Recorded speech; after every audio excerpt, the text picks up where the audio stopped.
Let's continue with question 4 of RACE-1 of the Secureum Bootcamp. And here it says the following issues are present in the code base, and we have a selection of 3 issues. It could be in here, or it could be none of them, basically. And option A says that there is an integer underflow, allowing one to drain ether. Now we already know from the first question that there is currently no way in this contract to get ether value out of it. So it would be very surprising to see some method that allows draining ether from this contract when it's not even possible for the owner of the contract to withdraw their ether, basically. But before we just say it's wrong, let's first look at integer over underflows. Integer underflows, so basically when you have a low number and you subtract a higher number from it, let's say we have a 0 and we subtract a 1, and we are dealing with unsigned integers, so uints which do not have negative numbers. When you subtract a 1 from a 0, you will end up not with -1, because it doesn't have -1. You will end up with the highest possible number that can be represented by that uint type. So that's what's called wrapping. It wraps around to the other ends of the extremes, basically. So where could an integer underflow happen here? The only place where it could happen is here. This is the only subtraction here, and it says the amount is subtracted from balance from. And since this contract is using Solidity version 0.7, there is no native protection against wrapping, because in 0.8, if this would underflow, it would revert, so there would be no problem. Here it could happen, but actually it is prevented, because right before the subtraction happens, we have a check here that says that balance from must be greater than or equal to the amount. So there is actually no way for this to underflow, because this check would revert before it would happen. So both aspects of this option are incorrect. There is no integer underflowing allowing to drain ether. Then we have B. B says that unsafe rounding allows one to receive new tokens for free. So when it says receive new tokens, I would assume that it might be talking about the buy function. So let's look for rounding in the buy function. And we see no explicit mention of any rounding going on here, but there is a division. And since we are dividing in integers, we don't have any fractional numbers. We don't have fractions. So if we divide for something that doesn't exactly fit through what we are dividing it through, we will always end up with some residue, basically. And in this case, it would always round down. So let's, as an example, say that we specified as desired tokens 19, and then we divide 19 through 10, and this would actually be 1 dot something something, fractional amount. But since this fractional amount cannot be represented within a uint, what actually happens is that it will be rounded down to just 1. So this is the typical symbol for mathematical rounding down.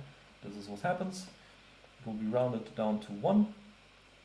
And that means that we basically nearly got twice the amount, but only had to pay for one of them, basically. So now, can we get tokens for free this way, which is what the option asked? And yes, if we specify a desired token amount of 9 and we divide 9 through 10, we will get 0 dot some fractional amount, and it will be rounded down to 0.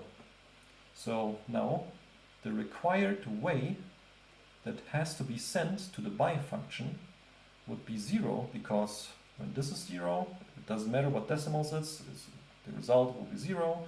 So the required amount of weight that needs to be sent to the contract to buy tokens will be 0. So we can see that there is indeed a problem with rounding down here. So how would this be better? The best practice is to always do multiplication before division. So what should actually happen here is that desired tokens should be multiplied with decimals first, and only then it should be divided through 10. Because if we multiply, for example, let's say, well, this is a little bit wrong because decimals is supposed to be 18. So what this should probably actually look like is something like times 10 to the power of decimals. And here we put in the desired tokens, then through 10. So this is without errors basically, or hopefully I didn't mess something up. And in this case, if you would pass in the number 9, it would then be multiplied with 10 to the power of the decimals, which would probably be like 18, which would be a fairly large number. And that divided by 10 would not result in issues that the result would be 0. The result would be a much larger number, a much more correct number, to say the least. Even with this, we might have some loss of precision in some way or another, but it doesn't matter because the difference usually isn't that great. In most cases, following the rule that multiplication should come before division usually avoids issues. So that's a really good best practice to remember. So going back to question 4. It said, unsafe rounding allows one to receive new tokens for free, and we see, yes, as it is currently implemented, dividing first, we can indeed keep calling the buy function and repeatedly get 9 tokens for free basically. And since 10 tokens are equal to 1 ether, that's a pretty good deal. So, and that would also pay for the gas costs we might have to spend to repeatedly call the buy function. So that would definitely be a exploit critical of worthy of exploiting. So looking at option C, it says a division by 0 allows one to trap or freeze the system. So when we have a division by 0, it is the same as in the version 0.8, where it reverts if it under or overflows. A division by 0, even in this version, would cause a revert.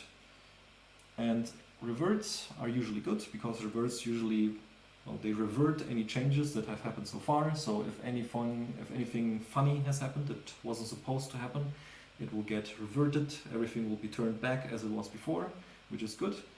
But sometimes we can actually sneak in stuff without the system reverting, which then later causes the system to revert, and that's what would cause it to then be trapped or frozen. Let's say, for example, we have a function where we have a division by some variable, and after this division, the variable is updated with the result of that division. And let's say that we call this function, and the result of the division is 0, and this 0 is then being set as a storage variable for the next time someone calls the function. So there was no error because we didn't divide through 0 at that time, but 0 was saved as a divisor for next time. So next time someone comes along and tries to call this function, it loads this variable as the divisor, which is now 0, and now it tries to divide through 0. And it can never reach the point in the code where it would update the divisor again from something to something non-zero.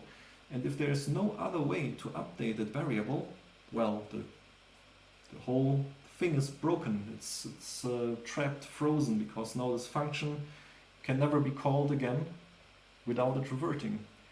And that is certainly a dangerous case to end up in. But here specifically, if you look at the code, we can see that the only division here is through 10, which is a hard-coded amount in this code. So anything like this cannot happen, because for that we would need this 10 to come from storage basically and to be updatable. But no, here it is hard-coded and it cannot ever divide for 0, and therefore it is not a correct option. So it is only B in that case. It can't be D, and that's it.